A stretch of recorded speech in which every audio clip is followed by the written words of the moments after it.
All. తొలి ఏకాదశి రోజు మీరు పేలపిండి ముద్దలు ఎలా చేశారో నాకైతే కామెంట్ చేసేయండి. నేనైతే ఇలా చేశాను, సూపర్ టేస్టీగా ఉండింది. ముందుగా ఒక బాండిల్ పెట్టుకొని ఒక గ్లాస్ వరకు బియ్యం వేసి గోల్డెన్ కలర్ వచ్చేంత వరకు వేయించేసి పక్కన పెట్టుకున్నాను. అలాగే ఒక కొబ్బరి చిప్పని సన్నగా తరిగి అందులోకి 4 ఇలాచీ వేసి మిక్సీ వేసుకున్నాను. ఇప్పుడు బియ్యం చల్లారాక బియ్యంని కూడా మిక్సీ వేసుకున్నాను. కొంచెం రవ్వలా ఉండే విధంగా మిక్సీకి వేసుకొని ఒక బౌల్లోకి ఆ రవ్వను మొత్తం వేసుకొని ఒక గ్లాస్ వాటర్ పోసి నానబెట్టేసుకోవాలి. ఇప్పుడు ఒక గ్లాస్ బియ్యానికి 1.5 వరకు బెల్లం వేసుకుంటే సరిపోతుంది. ఇప్పుడు ఇందులో 2 గ్లాసుల వరకు నీళ్ళని వేసుకోవాలి. ఒక గ్లాస్ బియ్యానికి 3 గ్లాసుల వాటర్ అయితే కరెక్ట్గా సరిపోతుంది.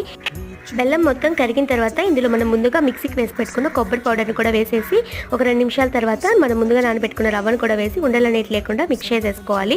ఇప్పుడు రవ్వ అనేది దగ్గర పడుతూ ఉన్నప్పుడు మనం కొంచెం పచ్చి కొబ్బరిని అయితే ముక్కలుగా చేసి వేసుకొని మరో 2 నిమిషాల పాటు ఉంచుకొని 2 టేబుల్ స్పూన్స్ నెయ్యి కూడా వేసి తింపేసుకున్నాం అంటే చాలా టేస్టీగా ఉంటుంది. By by.